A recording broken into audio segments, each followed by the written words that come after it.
SuperTalk Mississippi Media Production.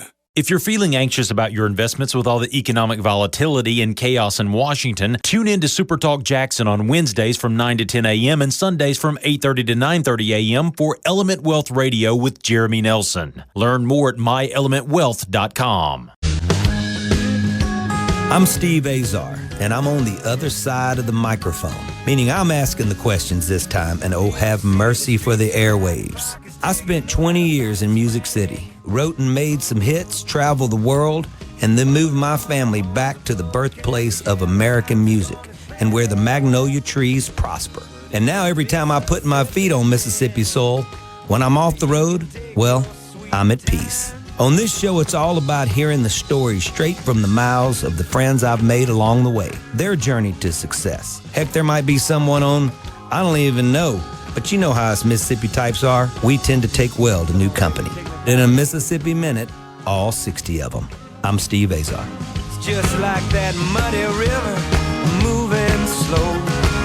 Ain't no worries, it's how life goes, baby. In a Mississippi Minute. That's right. Hey folks, time for another In a Mississippi Minute. Steve Azar here. Grateful for you tuning in.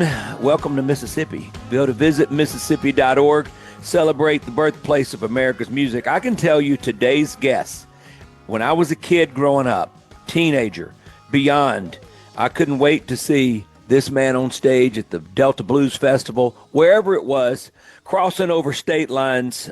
But to me, he has that Mississippi soul. I always felt like my guest was born on Mississippi soil, but he was close enough. Joining me today in a Mississippi Minute is an icon in the American blues scene.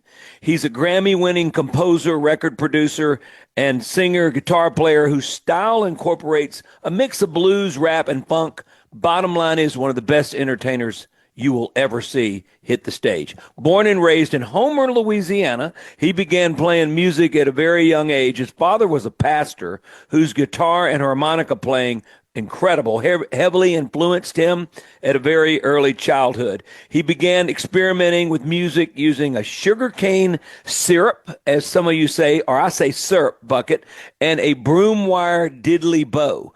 I guess around 1947, he and his family picked up and moved to Pine Bluff, Arkansas. This move caused him to cross paths with Elmore James, the slide player Boyd Gilmore, piano player Johnny Big Moose Walker. Eventually, they all formed a band and in support of his vocals, harmonica playing, and fantastic guitar work. Fast forward to 2014. His album Down in Louisiana was Grammy nominated for Best Blues Album and won a Blues Award, like many, in the Soul Blues Album of the Year category. He appears in 2015 documentary film I Am the Blues, and also has appeared in and performing in I Ain't Studdin' You in the 2019 film Dolomite Is My Name. His award capsule is extensive with 12 Blues Music Awards, and in 2017, at the tender age of 83, just getting started, won his first Grammy for the album Porcupine Meat. He's been inducted into the Blues Hall of Fame, Mississippi Music's Hall of Fame, and the Rhythm and Blues Music Hall of Fame. What else can I say? Please welcome in my friend Bobby Rush. Hey, Steve. How's my man doing?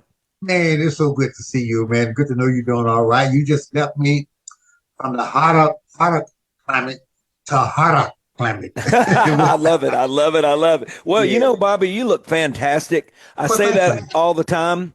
Can I ask you, because my goal in life is to be chasing you down, meaning I want to be doing this for the rest of my life. I try to take care of my body and my health and all that. And you have done such a great job of that. And part of that is so important for you to be able to hit the stage, continue to use your mind like you do. What do you do to stay in such great shape? Well, I'm pretty exercise conscious, and I eat decently. I don't get as much rest as I should have, but nevertheless, I'm a workaholic, and I'm still in love with what I do. I'm still enthused about what I'm doing, and I'm still learning. Steve, I'm still learning. You know, every day I learn something. I think one of the main not enthused about what he's doing. He's doing to disappear off this land because I'm still enthused about what I'm doing. And meeting somebody like you again and again and again, and knowing where you come from, and now, and I got to tell the people on the podcast, you left the hot state of Mississippi and went to Arizona. It was real hot. And but it's always good to see you. I'm saying that to let you know how glad I am to be your friend and call you my friend. And Oh, I'm so blessed. I'm so grateful. I got so many memories of you on stage, and you can shock the stage. I mean, and I've seen you under lights that are few white lights. I've seen you under big lights. None of those lights outshine you, my man. None of them. God gave you this incredible gift, and how hard you've worked at it. Early childhood. Take me back to Homer, Louisiana, and your dad. Well, you guys move, and he becomes a farmer as well, right? What's the story? He was a farmer all his life. Okay. I was born in Louisiana, the Homer, Haynesville, Louisiana. But I left in 1947 and went to Pine Bluff, Arkansas, because my dad moved to Arkansas where he had a church in Pine Bluff, Arkansas. I got you. One in Louisiana. So I went to from Louisiana to Arkansas. Steve, I wanted to go to Chicago so bad in 1951, but I didn't have enough money to buy my ticket to Chicago because it cost $8.75. But I did buy a ticket from Pine Bluff to Memphis, Tennessee, and worked on Beale Street, myself, Wilford Thomas, A.P. King, and Sonny Boy Williams, who were living in Northern Arkansas. And I worked for $3.50 a week, sometimes made $7 a week now. Yeah. And I made enough money to go to East St. Louis where Chuck Berry was and Albert King, who were living in Lovejoy, Illinois. Then that's why I met Red Fox and a bunch of people who wasn't in blues, but it was like comedian stuff. And I worked that enough to make me enough money to go to Chicago where Muddy Water, Hollywood, John Lee Hooker, Jimmy Reed, Smokey Hall, Little Walter, and all these blues guys who I thought was millionaires making a lot of money. They probably wasn't making much more than I was making. But they were bigger artists. And Muddy Water was real old. He was 27 years old. Yeah. Hey, so what year are we talking? 1951. 1951. Wow. The world changed. God, the world was changing with the record company there, Chess Records, and all that was going on. Yeah. Chess Records was the thing. And Buddy Guy, obviously, and all that. So do you befriend all these guys? You're part of the club? I mean, how does that go down? I'm part of the club, but Muddy Water, who really loved me, and I don't know what he saw in me at 15, 18 years old, that he took a liking to me. I don't know what he saw in me. Yeah, he became the same way. But I remember going to Muddy Water's birthday party. He was 28 years old, and I was just young, 17-year-old. And I forgot his birthday party. And my wife I got married early. She told me, said, Bobby Rush, I thought you was going to Muddy Water birthday party. I said, oh my God, it's 10:30. I forgot his birthday party. So I ran down, got in my car, ran around to Lake Street, to Oakland Lake, where he was playing. And he was hanging out the window. He said, oh, Bud, you late, man, but come around to the back. I got a lot of ladies that want to meet you. He told the lady, this is my little brother coming in the back. I got a lot of ladies up here. I went around the back, went upstairs. And Steve, he had a lot of ladies, must be 15 or 20 ladies up there. All of them was old ladies. I asked one lady, how old is she? 27. One lady said, I'm 32 years old. I sneak out the back door. Lady, 32 years old. Man, I said, I'm getting out of here. All these old women have been 32 I laugh about that now. The Muddy Water was so crazy about me. What he saw in me, I don't know. But I wish I would go to another birthday party, what he could do. I tell you what.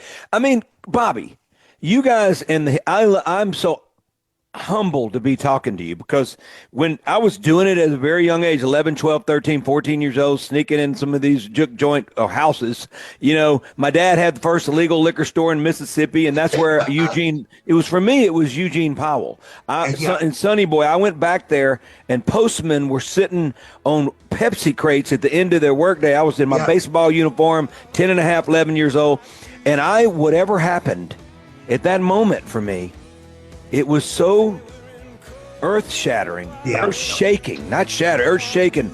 I raced home on my bike and started writing my first words. It hit me that hard. Wow, let's take a quick break. I'm with Grammy-winning, the great Bobby Rush. Visit Mississippi.org. Be right back.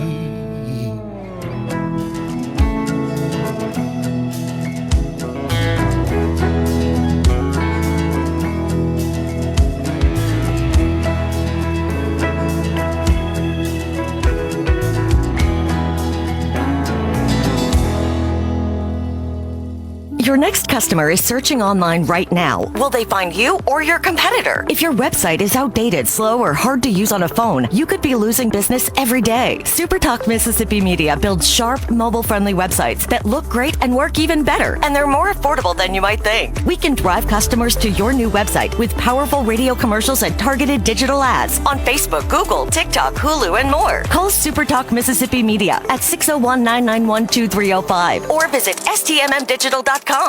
Listen and watch all your favorite SuperTalk Mississippi shows live and on demand. Listen to tons of music. Plus, get the latest breaking news from across the state with the SuperTalk Mississippi app. The SuperTalk Mississippi app. Download the SuperTalk app on your iPhone or Android device now for free. Just search SuperTalk Mississippi in your app store on your mobile device to get everything Mississippi all in one place. The SuperTalk Mississippi app. Get it now. Hello.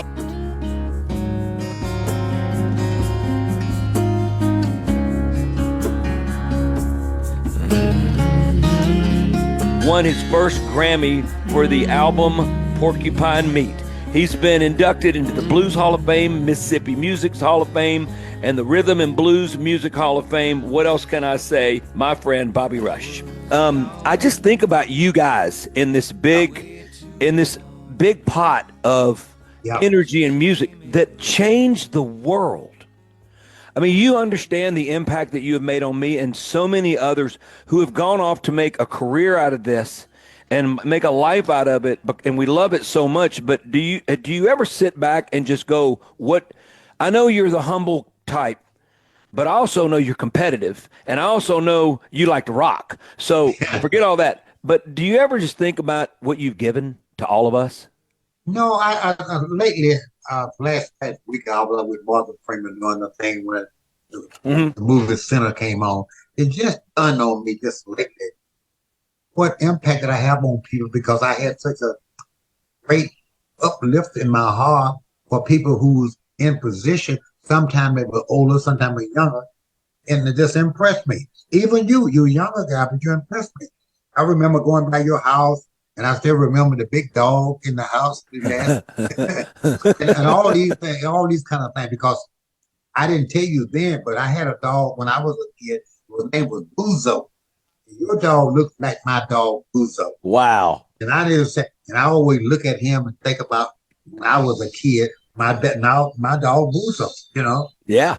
And then you like the blues, and I said to myself, why do you like the blues? Why do you like the things that I do, what I know to do, and what I love most, and all I know is the blues. And you already respected the blues. I loved you guys.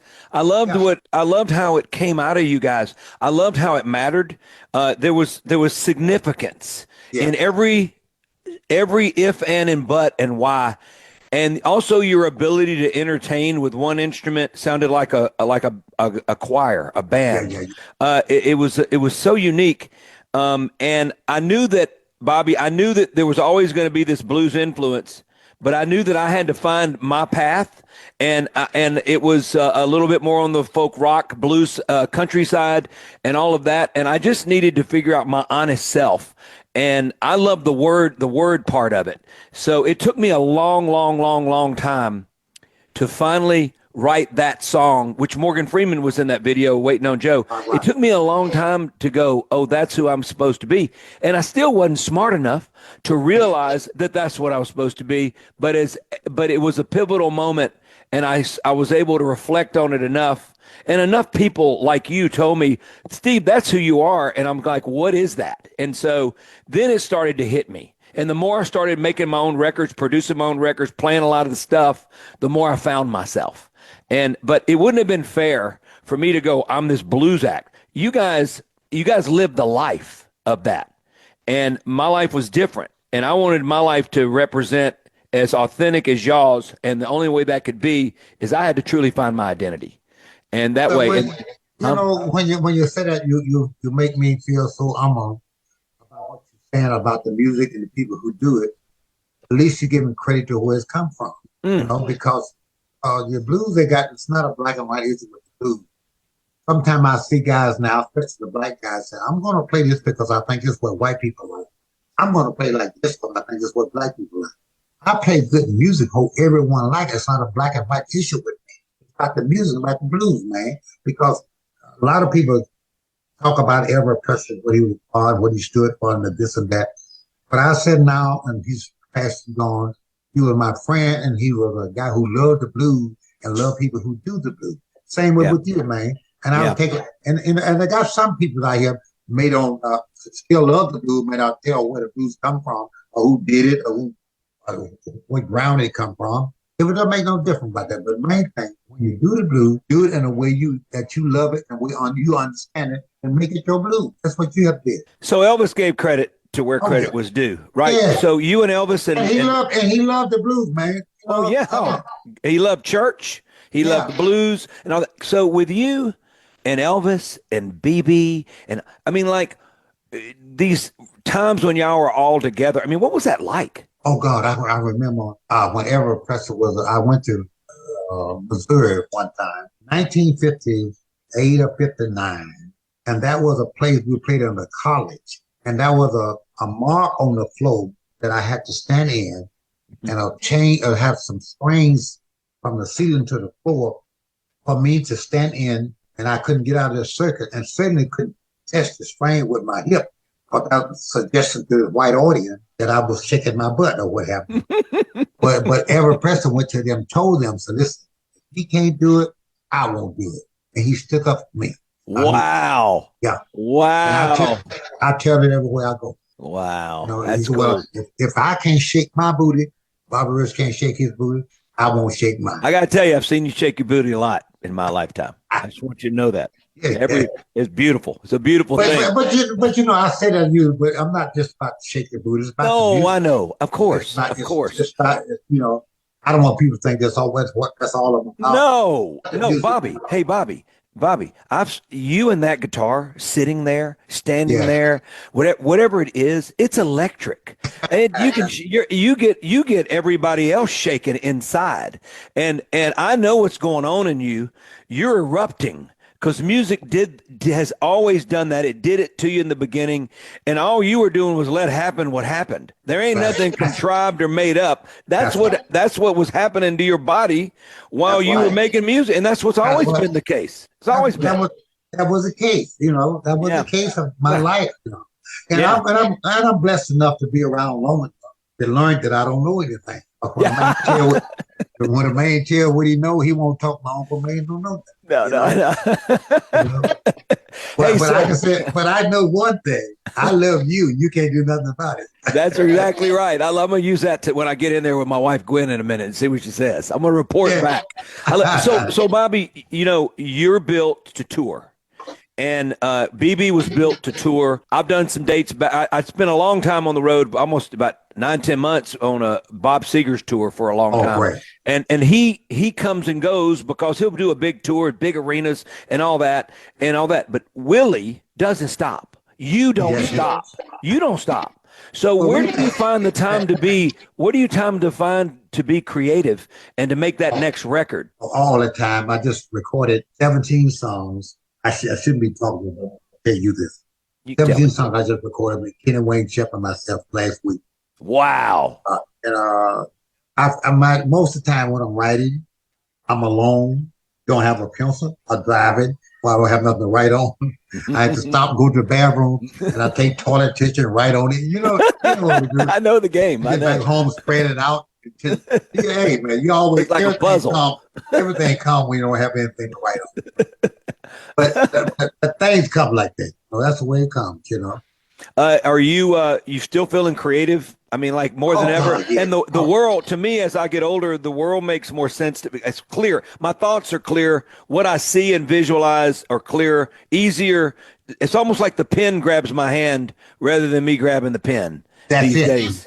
Grab your heart in your hand. Yeah. You know, Yeah. heart in your hand. Yeah. You know, someone asked me, the Bobby Rush, why do you sing the blues? Because your woman left you? Yes. You can have the blues when your woman leaves you. I'm saying it because I know your wife in the back, she's watching you. You can have the blues when your woman leaves you, but you can also have the blues if they stay too long. That's true. That's true. That's true. We're gonna get in trouble right now. Now we're crossing over the line. I'm trying to look at my clock right now, and I waste any time. We got a little bit on this segment. So the move for your dad, and the whole thing in the church. How big of an influence was he? And we both know farmers are the hardest working people and the biggest gamblers in life. They gamble for a living. What was that like growing up under his household? Very strict, but very kind to me. He influenced me more than anyone. He was my father. He was my pastor and my best friend. I couldn't ask for any more of that. He was the kind of guy, as a preacher and a pastor, he never told me about the devil music. When devil music was my father. He never told me to sing the blues. He never told me not to. Wow. Let's take a quick break. I'm with Grammy-winning 11 times Blues Man of the Year, icon, legend. I grew up with watching this man and always have just been in wonder of this talent that God gave him, the great Bobby Rush. Visit Mississippi.org. Bobby's on the blues trail. Plan a road trip. You can end up in Liverpool, for goodness sake. We'll be right back.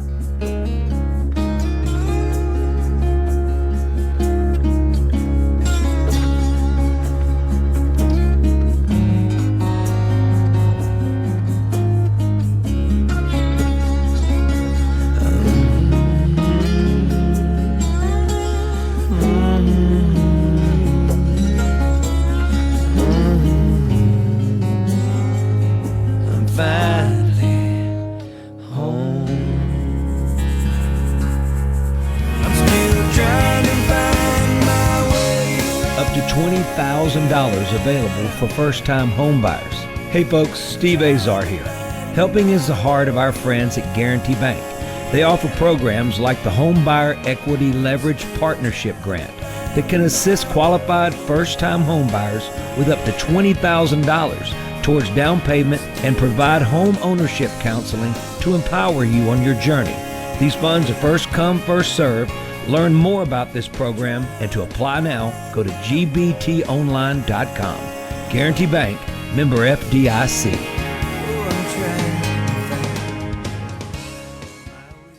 From the Seabrook.com. In a Mississippi Minute with Steve Azar, right here on SuperTalk Mississippi.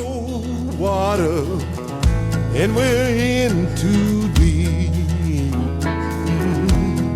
Love my man, Bobby Rush. I love you.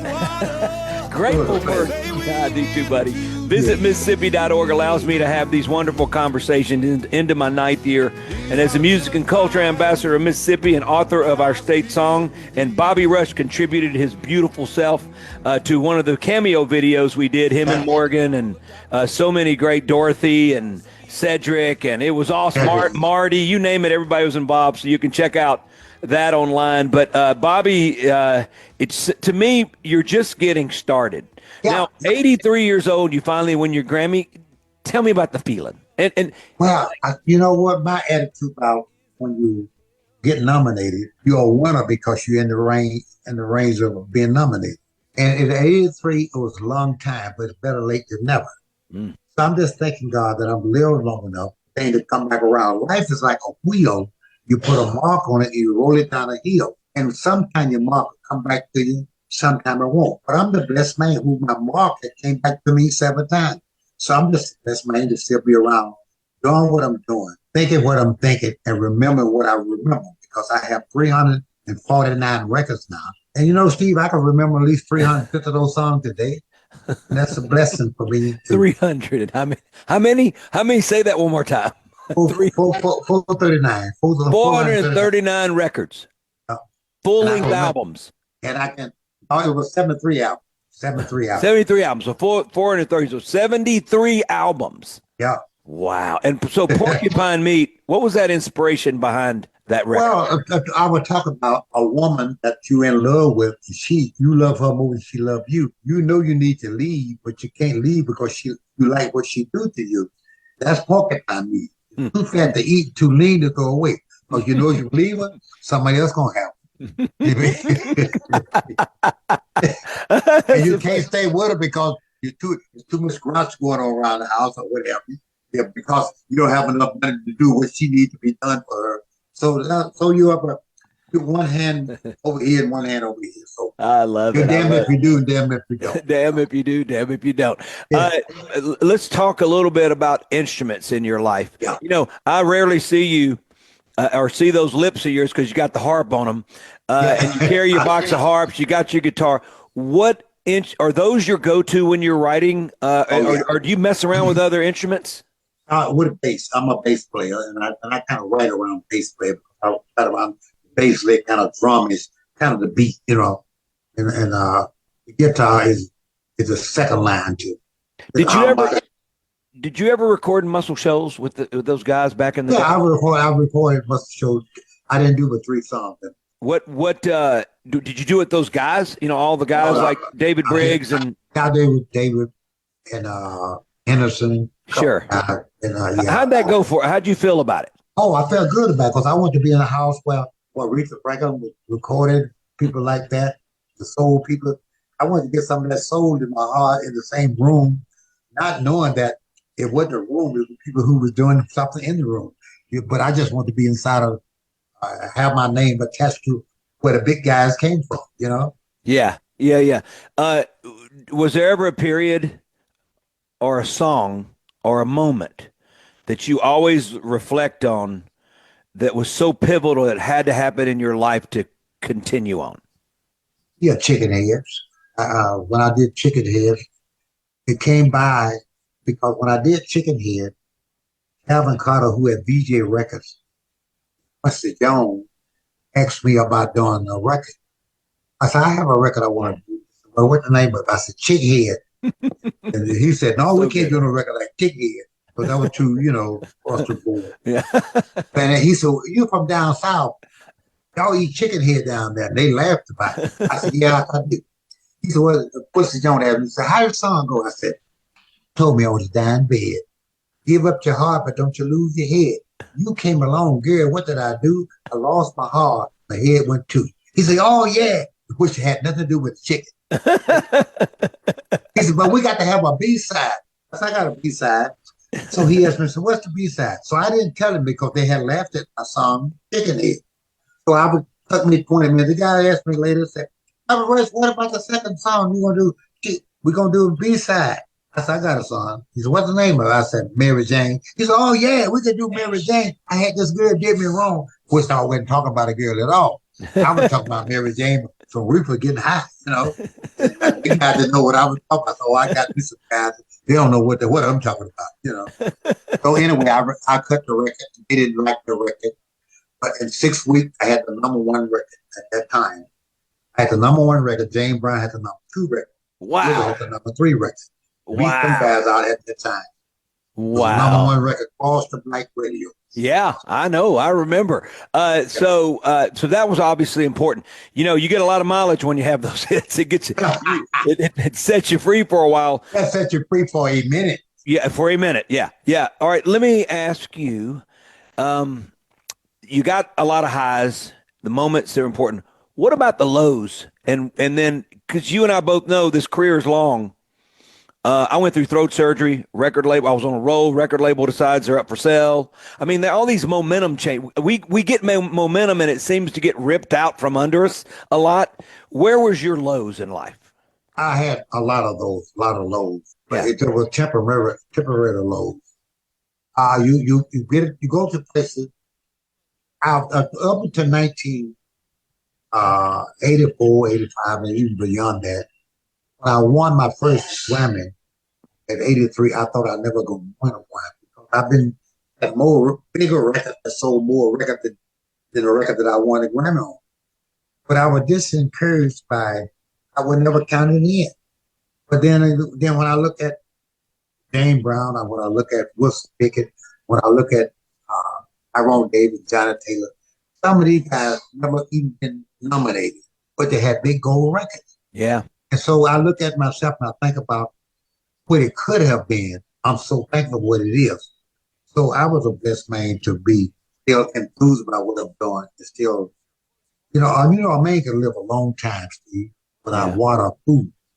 But you can't live long without hope. I still have hope. Yeah, I love that. I got to tell you, there were so many points in my life, Bobby, that I got to it. I mean, losing band members, crazy stuff, passing away at a young age and all that. And sort of, not blaming yourself, but getting sad enough to where you're like, what am I doing? And once you sort of, and then the times where it felt like it's over. There's how far I can't go any further. There's nothing left. And then all of a sudden you push through a little bit and there's this thing of hope. You just talk about hope. There's a ray of hope on the other side. People quit just a little too soon, so much in their lives. And if you can get past all that, there is it's all the opportunity you've been dreaming about. It's just that close. And so I've been fortunate enough through all the tough times that I just take one more step forward, or I take the right turn. I just don't go backwards. And then there you go. There's all open again. And here we go. It's like a brand new start. That's the best lesson I can have this morning from a friend like you, because you don't want to make your move too soon or stop too soon. No, you can't. I had my ups and downs. I'm not the only one, but I'm one of the few one. We have now crossed over to a white audience. My fans are a lot of white audience, but yet I crossed over, but never crossed out the black audience. So I have the two-side fence that I'm working. There's not many guys who can do that. Yeah, no. If we record now with Kenny Wayne Shepherd, and yet I'm working a lot of black clubs that are as a black man, which I got black fans and whatever. But now I got them both. Bobby, you always had them. The great Bobby Rush. Visit Mississippi.org. Right back. We're in cold water, and I shall believe.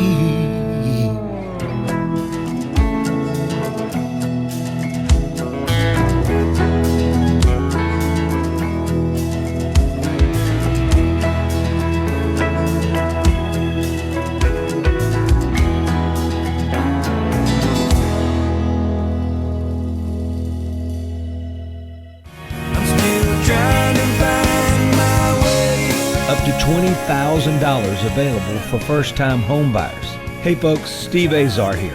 Helping is the heart of our friends at Guarantee Bank.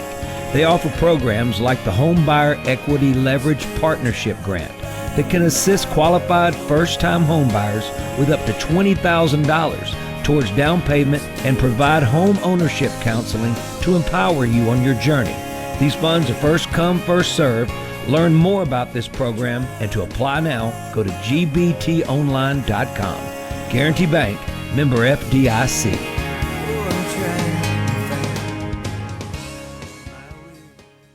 Listen and watch all your favorite SuperTalk Mississippi shows live and on demand.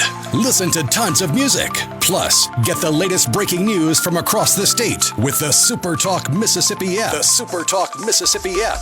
Download the SuperTalk app on your iPhone or Android device now for free. Just search SuperTalk Mississippi in your app store on your mobile device to get everything Mississippi all in one place. The SuperTalk Mississippi app. Get it now. Your next customer is searching online right now. Will they find you or your competitor? If your website is outdated, slow, or hard to use on a phone, you could be losing business every day. SuperTalk Mississippi Media builds sharp, mobile-friendly websites that look great and work even better, and they're more affordable than you might think. We can drive customers to your new website with powerful radio commercials and targeted digital ads on Facebook, Google, TikTok, Hulu, and more. Call SuperTalk Mississippi Media at 601-991-2305 or visit stmmdigital.com.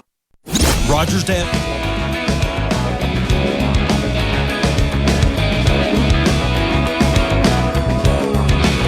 Driving this 75 Cadillac, I've got the top row back on a southern born and cloudy day. Visit Mississippi.org allows me to have these wonderful conversations into my ninth year. Love my man Bobby Rush. And, you know, we're always learning how to entertain and all that. I always felt like I did my own thing, but, man, you couldn't help but absorb it's your fearlessness and but also just the song content. You knew where it came from. I was just always like, man, that dang Bobby Rush, he knows who he is. And to win a Grammy and to be nominated for another Grammy and to be win all these blues awards, at some point, you know, you're at a dozen. I mean, you're almost there. You had 11 Blues Best Artist Awards? No, it's 19. Wow. 19? 19. I can see these. You go online and you look up, it's a little late. Online's Google don't have anything on the trip. But this year is 19. 19. Wow. Well, all right. So a little slow. I love it. So I want to go back to your family life. I want to go back to the church and your dad, and he was a heck of a musician, right? Yeah. And he used that in his sermons. How am I gonna play on the guitar? I didn't know I could play until I was about 8 years old. I didn't know that. Well, 8 years, that's pretty young. All right, so what was church like that for him? What did his sermons look like? My dad was a bookworm. I said bookworm. He's a steady, and he's a God. I remember my cousin gave me a guitar when I was 8 years old. I was going to hide this guitar from my dad because my dad being a preacher, I thought he wanted me to sing in the choir. And I didn't want to sing in the choir because I wasn't singing wood, man. You know, I was a blues man. And I hid it from my dad. I thought I hid it. So one day my dad told me, he said, Junior, I'm named after my father. He said, come here, boy. And I came down. He said, sit down. Let me tell you something. He said, first of all, go get that guitar and bring it here, boy. Now, how he know I had a guitar? Your dad, your parents know everything. I got it. He tuned it up. I said, wow, Dad, I know you could play. And he had his shirt off, armor, cotton, trying to muse. He was set up with his shirt. He was a big guy like a Muhammad Ali, like a monster. You know. He said, I said, Dad, I know you could play. He said, boy, I do a lot of things you don't know how. So he said, let me sing a song I used to play when I was a little boy, a little bit older than you. I thought he was going to sing, glory, glory, hallelujah, when I laid my burden down, even about my mother. He didn't say, he didn't sing about my mother. I either know gospel song. He said, me, my gal went to Chinky honey. She fell down and I saw something. I said, Dad, my dad said this, a preacher. I want him to tell me what he saw. Now, as a songwriter, first verse, she fell down, he saw something. I figured the second verse, he would tell me what he saw. I said, sing it again, Dad. He said, me, my gal, went to take it behind. My mother was in the kitchen cooking. She was behind him. She said, me don't sing that kind of song today.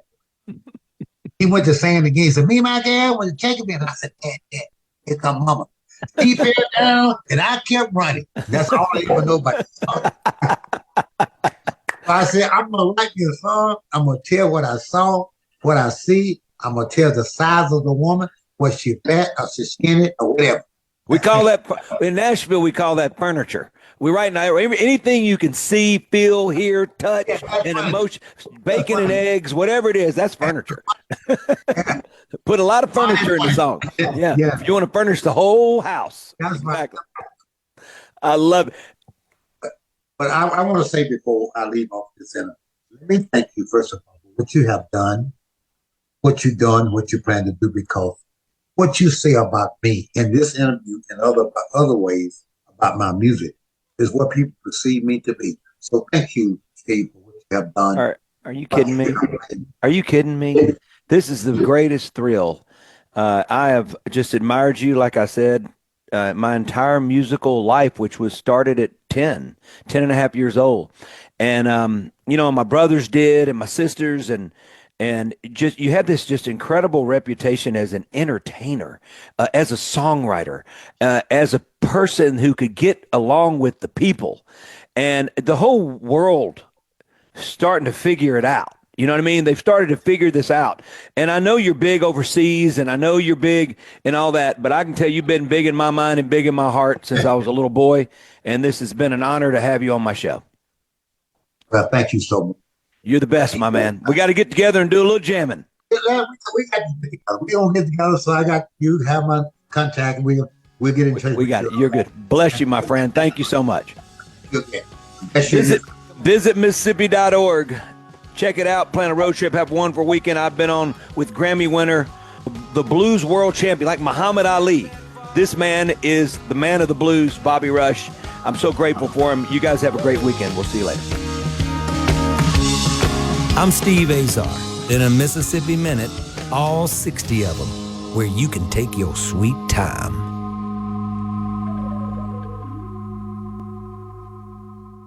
Listen and watch all your favorite SuperTalk Mississippi shows live and on demand. Listen to tons of music. Plus, get the latest breaking news from across the state with the SuperTalk Mississippi app. The SuperTalk Mississippi app. Download the SuperTalk app on your iPhone or Android device now for free. Just search SuperTalk Mississippi in your app store on your mobile device to get everything Mississippi all in one place. The SuperTalk Mississippi app. Get it now. A SuperTalk Mississippi Media production.